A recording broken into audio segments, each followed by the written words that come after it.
প্রিয় শিক্ষার্থী, আসসালামু আলাইকুম। আলোচনা করছি ইংলিশ গ্রামারের অন্যতম গুরুত্বপূর্ণ একটি টপিক ভয়েস। ভয়েসের প্রথম ক্লাসটি এই চ্যানেলে আপলোড করেছি। যারা প্রথম ক্লাসটি কমপ্লিট করার পর আজকের দ্বিতীয় ক্লাসটি করছেন তাদেরকে অসংখ্য ধন্যবাদ।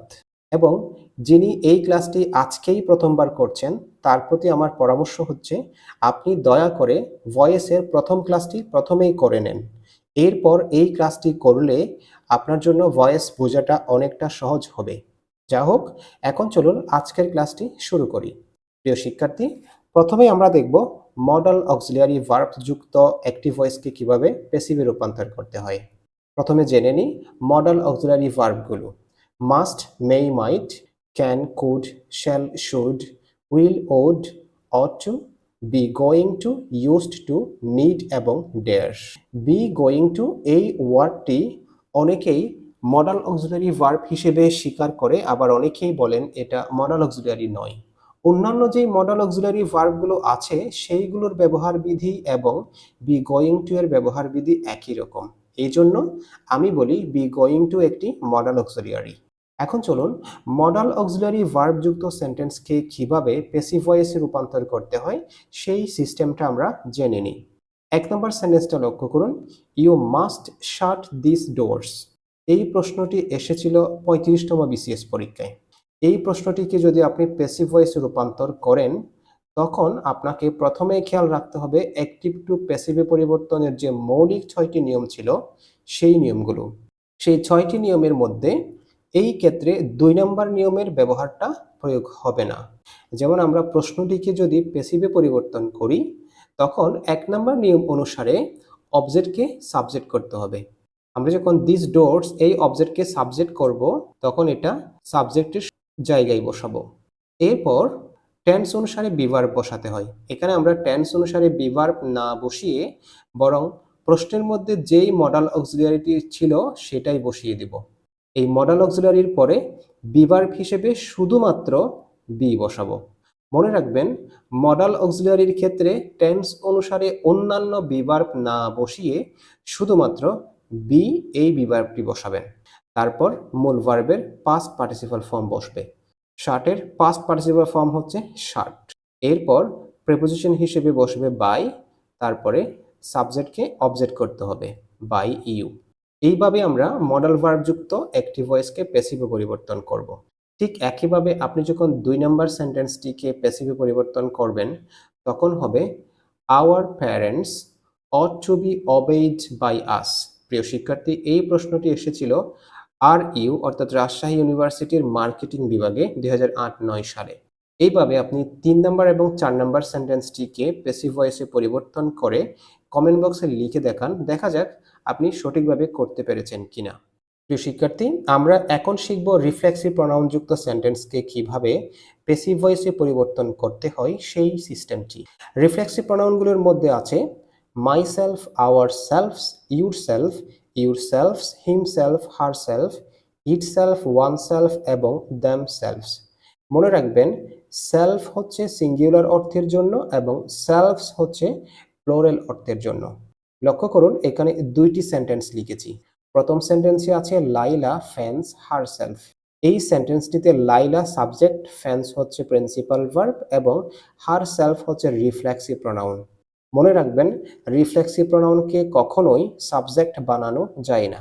এই সেন্টেন্সকে আমরা যখন প্যাসিভ ভয়েসে পরিবর্তন করব তখন প্যাসিভ ভয়েস পরিবর্তনের যে মৌলিক ৬টি নিয়ম ছিল সেই নিয়মগুলোর দিকে আগের মতো করে লক্ষ্য রাখবো।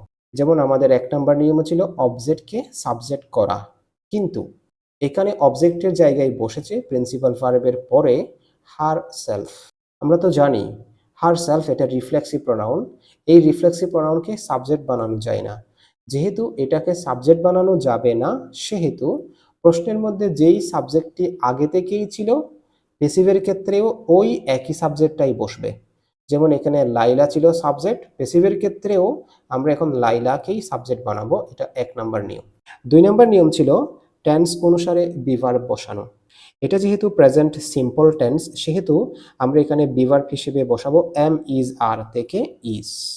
৩ নম্বর নিয়ম ছিল ভার্বের পাস্ট পার্টিসিপাল ফর্ম বসানো। ফ্যান মানে বাতাস করা, এটার পাস্ট পার্টিসিপাল ফর্ম হচ্ছে ফ্যান্ড। 4 নম্বর নিয়ম ছিল মূল ভার্বের পর অবজেক্ট ছাড়া অন্য কোনো শব্দ থাকলে সেটা বসানো। আমাদের মূল ভার্ব হচ্ছে ফ্যান্ড, এরপরে অবজেক্ট হিসেবে বসেছে হারসেলফ, কিন্তু এটা ছাড়া অন্য কোনো ওয়ার্ড নেই। যেহেতু নেই সেহেতু আমরা এখানে 4 নম্বর নিয়মের প্রয়োগ না করে 5 নম্বর নিয়ম অনুসারে প্রেপোজিশন হিসেবে বসাবো বাই। এটা 5 নম্বর নিয়ম অনুসারে হয়েছে। তারপর সাবজেক্টকে অবজেক্ট করতে হয়। যেহেতু এখানে লাইলা সাবজেক্টটিকে আমরা সাবজেক্টের জায়গায় বসিয়েছি, সেহেতু এটা আর অবজেক্টের জায়গায় আনা যাবে না। হার সেলফ অবজেক্টের জায়গায় ছিল, এখানে আমরা হার সেলফটাই বসিয়ে দিব। এই নিয়মটা হবে শুধুমাত্র রিফ্লেক্সিভ প্রোনাউনের ক্ষেত্রে। আশা করছি এখন আপনাদের রিফ্লেক্সিভ প্রোনাউন যুক্ত সেন্টেন্সের বিষয়টা ক্লিয়ার হয়েছে। 1 নম্বর সেন্টেন্সটা যেভাবে আমি প্যাসিভে রূপান্তর করেছি, ঠিক একইভাবে 2 নম্বর সেন্টেন্সটিকেও আপনারা প্যাসিভে রূপান্তর করতে পারেন। এই 2 নম্বর সেন্টেন্সটি কিন্তু ইসলামিক ইউনিভার্সিটিতে 2004-5 সাল এবং 10-11 সালে এসেছে। আপনারা এই 2 নম্বর সেন্টেন্সটিকে প্যাসিভে পরিবর্তন করে কমেন্ট বক্সে লিখে দেখান, দেখা যাক আপনারা সঠিকভাবে করতে পেরেছেন কিনা। ডিয়ার লার্নার্স, আমরা এখন শিখব রেসিপ্রোকাল প্রোনাউন যুক্ত অ্যাক্টিভকে কিভাবে প্যাসিভ করতে হয়। রেসিপ্রোকাল প্রোনাউনের মধ্যে আছে ইচ আদার এবং ওয়ান অ্যানাদার। ইচ আদার বসে দুইজন ব্যক্তির মধ্যে বোঝালে এবং অনেকজন ব্যক্তির মধ্যে বোঝালে, দুইয়ের অধিক বোঝালে বসে ওয়ান অ্যানাদার। 1 নম্বর সেন্টেন্সটা লক্ষ্য করুন, Jim and Della love each other. Jim এবং ডেলা এখানে দুইজন ব্যক্তি, এই কারণে রেসিপ্রোকাল প্রোনাউন হিসেবে বসেছে ইচ আদার। আবার 2 নম্বর সেন্টেন্সটা দেখুন, ফার্মার্স এটা plural number, in our country আমাদের দেশের কৃষকরা হেল্প সাহায্য করে ওয়ান অ্যানাদার একে অপরকে। 1 নম্বর সেন্টেন্সটিকে যদি আমরা প্যাসিভে পরিবর্তন করি, এখানেই কিন্তু রিফ্লেক্সিভ প্রোনাউনের মতোই আমরা নিয়মগুলো অ্যাপ্লাই করব। আমাদের যে মৌলিক 6টি নিয়ম ছিল সেই নিয়মগুলোর দিকে লক্ষ্য রেখে আমরা 1 নম্বর নিয়ম অনুসারে অবজেক্টকে সাবজেক্ট করব। কিন্তু এখানে ভার্বের পরে যেটা অবজেক্ট হিসেবে বসেছে সেটা কিন্তু ইচ আদার একটা রেসিপ্রোকাল প্রোনাউন। এই রেসিপ্রোকাল প্রোনাউনকে কখনো সাবজেক্ট বানানো যায় না। কিন্তু আমাদের তো প্যাসিভ করার সময় একটা সাবজেক্ট প্রয়োজন হবে। যেহেতু সাবজেক্ট একটা প্রয়োজন আছে, সেহেতু প্রশ্নের মধ্যে যেই সাবজেক্টটা থাকবে সেটাকে আমরা প্যাসিভের ক্ষেত্রে সাবজেক্ট হিসেবে ইউজ করব। যেমন প্রশ্নের মধ্যে জিম অ্যান্ড ডেলা ছিল, আমরা এখানে প্যাসিভের ক্ষেত্রেও সাবজেক্ট হিসেবে জিম এবং ডেলাকেই ইউজ করব। এটা 1 নম্বর নিয়ম। 2 নম্বর নিয়ম অনুসারে টেন্স অনুসারে বি ভার্ব বসাতে হয়। এটা প্রেজেন্ট সিম্পল টেন্স হওয়ার কারণে এখানে বি ভার্ব আকারে বসাবো আর। কেন? কারণ জিম এবং ডেলা এখানে দুইজন ব্যক্তি, প্লুরাল নাম্বার, এই কারণে আর হয়েছে। 3 নম্বর নিয়ম অনুসারে মূল ভার্বের পাস্ট পার্টিসিপাল ফর্ম বসাতে হয়। এখানে মূল ভার্বের পাস্ট পার্টিসিপাল ফর্ম হিসেবে বসেছে লাভড, এটা 3 নম্বর নিয়ম। 4 নম্বর নিয়ম হচ্ছে মূল ভার্বের পরে অবজেক্ট ছাড়া অন্য কোনো ওয়ার্ড বা শব্দ থাকলে সেটা বসানো। এখানে যেহেতু মূল ভার্বের পরে অবজেক্ট ইচ আদার ছাড়া অন্য কোনো ওয়ার্ড বা ফ্রেজ নেই, সেহেতু এখানে 4 নম্বর নিয়মের প্রয়োগটা হবে না। আমরা 5 নম্বর নিয়ম অনুসারে একটা প্রেপোজিশন হিসেবে এখন বাই বসাবো এবং সর্বশেষে সাবজেক্টকে অবজেক্ট করব। কিন্তু আমরা জিম অ্যান্ড ডেলা এই সাবজেক্টটিকে এখন আর অবজেক্টের জায়গায় নিয়ে যেতে পারবো না, কারণ এই সাবজেক্টটা আমরা এখানে সাবজেক্ট হিসেবে ইউজ করেছি। তখন কি করব? তখন মূল ভার্বের পরে যে অবজেক্টটা ছিল রেসিপ্রোকাল প্রোনাউন, সেটাই আমরা সেন্টেন্সের শেষে বসিয়ে দিব। এই নিয়মটা আপনারা অ্যাপ্লাই করবেন শুধুমাত্র এই রেসিপ্রোকাল এবং রিফ্লেক্সিভ প্রোনাউনের ক্ষেত্রে। ঠিক এইভাবে আপনারা এখন 2 নম্বর সেন্টেন্সটিকে প্যাসিভে পরিবর্তন করে কমেন্ট বক্সে লিখে দেখান, দেখা যাক আপনারা সঠিকভাবে করতে পেরেছেন কিনা। ডিয়ার ভিউয়ার্স, আমরা এখন শিখব কোয়াসিপেসিভ ভার্ব রিলেটেড ভয়েস চেঞ্জিং এর সিস্টেমটি। যেমন 1 নম্বর সেন্টেন্সে লক্ষ্য করুন, হানি টেস্টেড সুইট, মধু খেতে মিষ্টি। এই সেন্টেন্সের স্ট্রাকচার অ্যাক্টিভের মতো হলেও এর অনুবাদ কিন্তু প্যাসিভের মতো। যেই সকল সেন্টেন্সের স্ট্রাকচার অ্যাক্টিভের মতো কিন্তু তার মিনিংটা যদি প্যাসিভের মতো হয়, তখন ওই সেন্টেন্সে ব্যবহৃত ভার্বগুলোকে আমরা বলবো কোয়াসিপেসিভ ভার্ব। এই কোয়াসিপেসিভ ভার্বযুক্ত সেন্টেন্সকে প্যাসিভ করার সময় আমাদেরকে এক্সেপশনাল একটা রুল অ্যাপ্লাই করতে হয়। এই রুল অনুসারে আমরা প্যাসিভের ক্ষেত্রে প্রথমেই বসাবো আগে থেকে যেই সাবজেক্টটি দেওয়া ছিল সেই সাবজেক্টটি। তাহলে এই সেন্টেন্সে সাবজেক্ট হিসেবে বসেছে হানি, আগে থেকে এখানে হানি বসিয়েছি। এরপর আপনাকে বি ভার্ব হিসেবে বসাতে হবে ইজ, এটা নির্দিষ্ট করা। তারপরে বসাবেন ওই সেন্টেন্সের শেষের দিকে যেই অ্যাডজেক্টিভটি থাকে সেটাই। এই সেন্টেন্সের অ্যাডজেক্টিভ হচ্ছে সুইট, হানি ইজ সুইট। এরপর আপনাকে বসাতে হবে ওয়েন, এই ওয়েন নামক রিলেটিভ প্রোনাউন। তারপর আবার আপনাকে সাবজেক্ট হিসেবে ইউজ করতে হবে ইট, তারপরে বি ভার্ব হিসেবে ইউজ করবেন ইজ।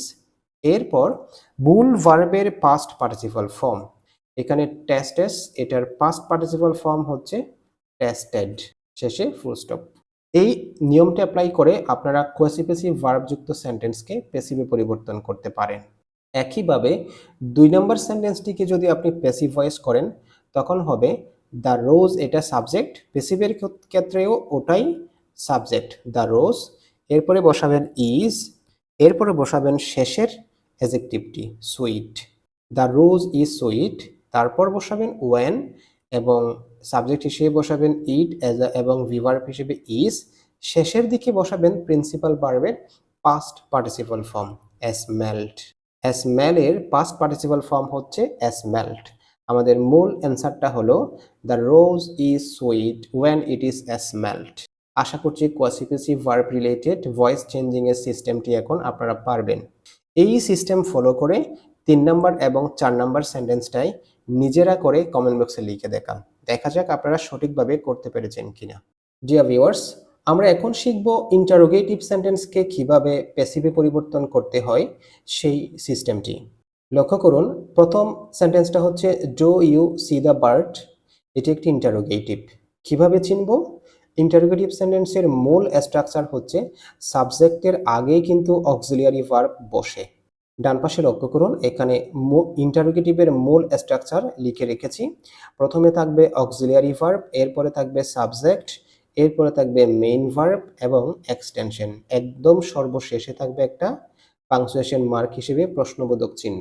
এই ইন্টারোগেটিভ সেন্টেন্স সহ অর্থের দিক বিবেচনায় যে 5 প্রকার সেন্টেন্স আছে সেই সেন্টেন্সগুলোর উপর ক্লাস কিন্তু আমি ইতোমধ্যে এই চ্যানেলে আপলোড করেছি। যাদের সেন্টেন্সের মৌলিক বিষয়ে সমস্যা আছে তারা ওই ক্লাসগুলো করে নিতে পারেন। যাই হোক, 1 নম্বর সেন্টেন্সটি লক্ষ্য করুন।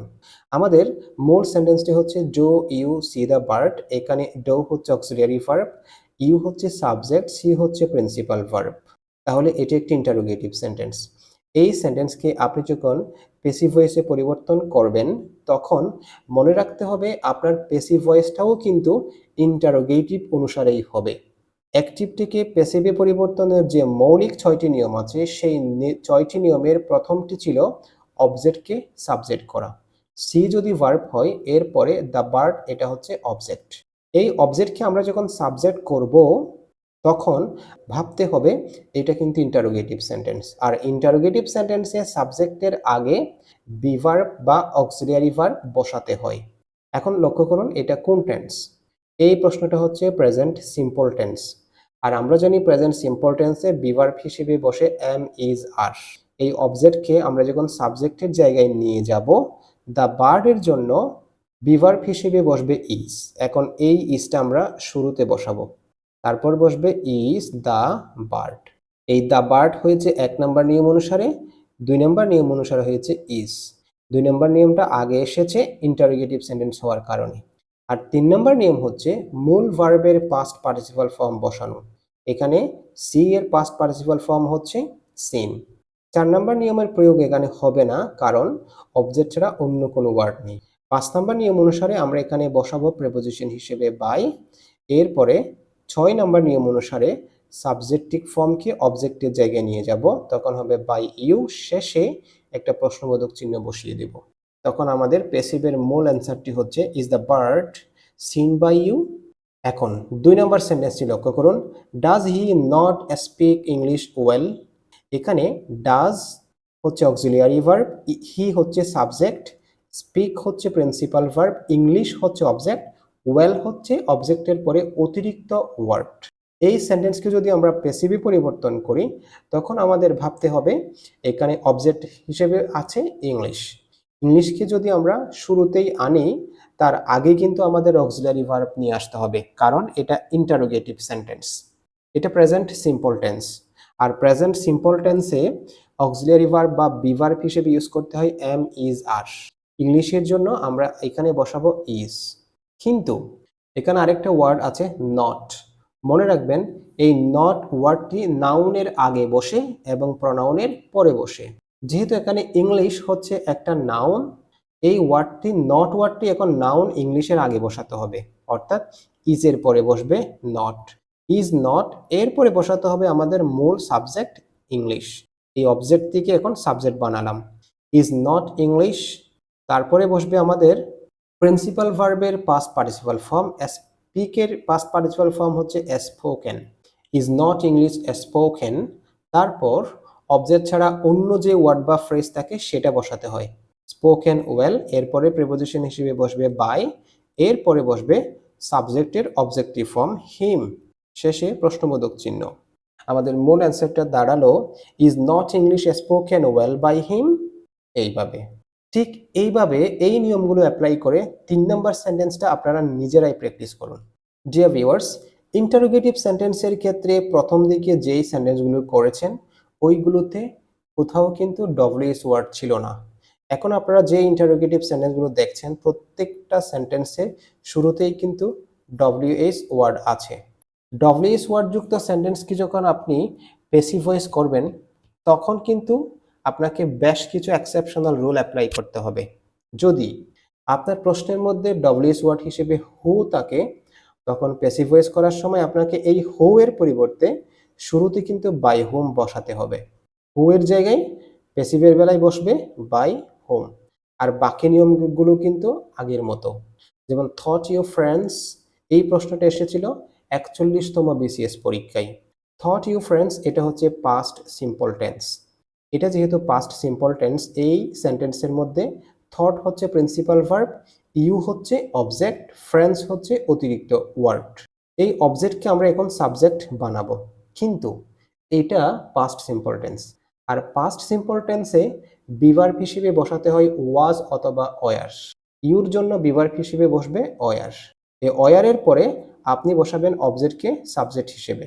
ইউ এখন অবজেক্টের জায়গায় ছিল, সেটা এখন সাবজেক্ট হিসেবে সাবজেক্টের জায়গায় বসেছে। বাই হুম ওয়ার ইউ, এরপরে প্রিন্সিপাল ভার্বের past participle form teach thought thought. এটা পাস্ট ফর্ম এবং পাস্ট পার্টিসিপাল ফর্ম একই রকম, এটা 3 নম্বর নিয়ম অনুসারে বসেছে। By whom were you thought, এরপরে বসবে ফ্রেন্ডস এই ওয়ার্ডটি, এবং সর্বশেষে বসবে একটা কোয়েশ্চেন মার্ক। একইভাবে আপনারা যদি 2 নম্বর সেন্টেন্সটিকে প্যাসিভে পরিবর্তন করেন তখনও কিন্তু এই হু এর পরিবর্তে বাই হোম বসাতে হবে। বাই হোম এর পরে আপনাকে চিন্তা করতে হবে এখানে মূল ভার্বের পরে যেই অবজেক্টটি আছে সেটিকে সাবজেক্টের জায়গায় নিয়ে আসতে হবে। যেমন আমাদের প্রথম সেন্টেন্সটা লক্ষ্য করুন, হু এর পরিবর্তে বসিয়েছি বাই হোম, এরপরে এখানে মূল ভার্ব হচ্ছে থট, এটার পরে অবজেক্ট ছিল ইউ। এই ইউকে যখন আমরা সাবজেক্টের জায়গায় নিয়ে আসব তার আগে বিভার্ব হিসেবে বসাতে হয়েছে ওয়ার, কারণ এটা কিন্তু ইন্টারোগেটিভ সেন্টেন্স। আর ইন্টারোগেটিভ সেন্টেন্সের স্ট্রাকচারটাই হচ্ছে প্রথমে অক্সিলিয়ারি ভার্ব বসাতে হয়। তাহলে ইউ যদি সাবজেক্ট হয় এখানে ওয়ার হচ্ছে অক্সিলিয়ারি ভার্ব। এরপর 3 নম্বর নিয়ম অনুসারে মূল ভার্বের পাস্ট পার্টিসিপাল ফর্ম বসিয়েছি, এবং 4 নম্বর নিয়ম অনুসারে প্রিন্সিপাল ভার্বের পরে অবজেক্ট ছাড়া যে অতিরিক্ত ওয়ার্ড থাকে সেটা বসেছে। আর অন্য কিছু নেই, তাই শেষের দিকে একটা কোয়েশ্চেন মার্ক বসে গেছে। ঠিক এই 1 নম্বর নিয়ম অনুসারে আপনারা 2 নম্বর সেন্টেন্সটা প্র্যাকটিস করতে পারেন। 3 নম্বর সেন্টেন্সটা লক্ষ্য করুন, হোম ডু ইউ ওয়ান্ট, আপনি কাকে চান। যদি কোন ইন্টারোগেটিভ সেন্টেন্সে ডব্লিউএস ওয়ার্ড হিসেবে হোম দেখেন তখন এই হোমের পরিবর্তে আপনাকে বসাতে হবে হু। মনে রাখবেন হু এর পরিবর্তে বসাতে হয় বাই হোম, আবার হোমের পরিবর্তে বসাতে হয় হু। এরপর আপনাকে চিন্তা করতে হবে বাকি বিষয়টা নিয়ে। ডু ইউ ওয়ান্ট এটা হচ্ছে মূল ইন্টারোগেটিভ সেন্টেন্স, এটা present simple tense. Present simple টেন্সে বিভার্ব হিসেবে বসাতে হয় এম, ইজ, আর। এটা যেহেতু ইন্টারোগেটিভ সেন্টেন্স সেহেতু সাবজেক্টের আগে কিন্তু বিভার্ব বসিয়ে দিতে হবে। এখানে ইউ, ডো ইউ, ইউ হচ্ছে সাবজেক্ট এবং ওয়ান্ট হচ্ছে প্রিন্সিপাল ভার্ব। এই সেন্টেন্সটার মধ্যে সাবজেক্ট প্রিন্সিপাল ভার্বের পরে কিন্তু অবজেক্ট নেই। যেহেতু এখানে অবজেক্ট নেই সেহেতু কোনো অবজেক্টকে আমরা এখন সাবজেক্টের জায়গায় বসাতে পারবো না। বসাতে না পারলে এই সেন্টেন্স অনুসারে যেই বিভার্বটা বসার কথা ছিল সেই বিভার্বটা এখন বসে যাব। বসে যাবে। এটা প্রেজেন্ট সিম্পল টেন্স হওয়ার কারণে এখানে বি ভার্ব হিসেবে বসবে ইজ। ও ইজ, এটা 2 নম্বর নিয়ম। 3 নম্বর নিয়ম অনুসারে মূল ভার্বের পাস্ট পার্টিসিপল ফর্ম আকারে বসবে ওয়ান্টেড। এরপরে বসবে প্রিপোজিশন হিসেবে বাই এবং সর্বশেষে বসবে সাবজেক্টের অবজেক্টিভ ফর্ম আকারে এবং শেষে question mark. Who is wanted by you. আশা করছি হোম সংক্রান্ত বিষয়টাও এখন ক্লিয়ার হয়েছে। ঠিক এইভাবে আপনারা 4 নম্বর সেন্টেন্সটিকে প্যাসিভে রূপান্তর করে কমেন্ট বক্সে লিখে দেখান, দেখা যাক কার কার উত্তরটা সঠিক হয়েছে। প্রিয় শিক্ষার্থী, অনেকের ডব্লিউএস ওয়ার্ডগুলো জানা নাও থাকতে পারে। তাদের জন্য আমি এখানে ডব্লিউএস ওয়ার্ড যে 9টি আছে সেগুলো লিখে রেখেছি। এই 9টি ডব্লিউএস ওয়ার্ড থেকে হো এবং হোম যুক্ত অ্যাক্টিভ ভয়েসকে কিভাবে প্যাসিভ করতে হয় সেই সিস্টেমটা আমাদের এখন শেখা হয়ে গেছে। বাকি আছে আর 7টি ডব্লিউএস ওয়ার্ড। মনে রাখবেন, হো এবং হোমের ক্ষেত্রে প্যাসিভ করার সময় একটা পরিবর্তন হয়, কিন্তু অন্য যে 7টি ডব্লিউএস ওয়ার্ড আছে সেগুলো প্যাসিভ ভয়েসের সময় যেমন ছিল তেমনই থাকবে, কোনো পরিবর্তন হবে না। যেমন এখানে প্রথম সেন্টেন্সটা লক্ষ্য করুন, do you see the bird. এই প্রশ্নটা প্রথম দিকে লিখেছিলাম। এই প্রশ্নের আগে যদি আপনি ডব্লিউএস ওয়ার্ড হিসেবে ওয়েন অথবা ওয়ার বসান, তখন প্রশ্নটা হবে when do you see the bird অথবা where do you see the bird. এই সেন্টেন্সকে আপনি যখন প্যাসিভ ভয়েস করবেন তখন ওয়েন এবং ওয়ারের কোনো ধরনের পরিবর্তন না হয়ে প্রশ্নে যেমন ছিল হুবহু তেমনই রয়ে যাবে, ওয়েন অথবা ওয়ার। এটার কিন্তু পরিবর্তন হয়নি। হো এবং হোমের ক্ষেত্রে পরিবর্তন হয়েছিল, কিন্তু অন্য যে ডব্লিউএস ওয়ার্ডগুলো আছে সেগুলোর কোনো ধরনের পরিবর্তন হবে না। এরপর আমাদের ছিল do you see the bird. এটা হচ্ছে প্রেজেন্ট সিম্পল টেন্স। আমাদের 1 নম্বর নিয়ম অনুসারে অবজেক্টকে সাবজেক্ট করতে হয়। দ্য বার্ডকে যখন আমরা সাবজেক্ট করব, এই দ্য বার্ডের জন্য বি ভার্ব হিসেবে বসবে ইজ, তারপরে বসবে দ্য বার্ড। আমরা এই অংশটি এর আগেও করেছিলাম। Is the bird. মূল ভার্বের পাস্ট পার্টিসিপল ফর্ম আকারে বসাবো সিন, তারপরে বসবে প্রিপোজিশন হিসেবে বাই এবং শেষের দিকে বসবে সাবজেক্টের অবজেক্টিভ ফর্ম এবং সর্বশেষে একটা প্রশ্নবোধক চিহ্ন। ঠিক এইভাবে আমরা হো এবং হোম ছাড়া অন্য যেই ডব্লিউএস ওয়ার্ড যুক্ত অ্যাক্টিভ ভয়েস থাকবে সেই অ্যাক্টিভের সেন্টেন্সগুলোকে প্যাসিভে পরিবর্তন করব। আশা করছি আপনারা এই সিস্টেম ফলো করে এখন ইন্টারোগেটিভ সেন্টেন্সকে খুব সহজেই প্যাসিভ ভয়েসে পরিবর্তন করতে পারবেন। প্রিয় শিক্ষার্থী, আজকের ক্লাসটি এতটুকুতেই সমাপ্ত করছি, কারণ একটা ক্লাসের ডিউরেশন যদি অনেক বেশি হয় তখন আপনাদের দেখতে বিরক্ত লাগতে পারে। পরবর্তী ক্লাসে আমি ইম্পারেটিভ সেন্টেন্স নিয়ে আলোচনা করব। সেই পর্যন্ত সবাই ভালো থাকুন, সুস্থ থাকুন। তাছাড়া আজকের ক্লাস নিয়ে কারো যদি কোনো ধরনের প্রশ্ন থাকে তাহলে অবশ্যই আমাকে কমেন্ট বক্সে কমেন্ট করে জানাবেন। আর ক্লাসটি করে আপনাদের যদি ভালো লাগে তাহলে অবশ্যই আপনাদের প্রিয় মানুষগুলোকে দেখার সুযোগ করে দিবেন। আমার ইউটিউব চ্যানেলটিকে ফলো দিয়ে রাখবেন এবং ফেসবুক পেজে লাইক দিয়ে রাখবেন। সবাই ভালো থাকবেন, সুস্থ থাকবেন। পরবর্তী ক্লাসে আবার কথা হবে। আল্লাহ হাফেজ।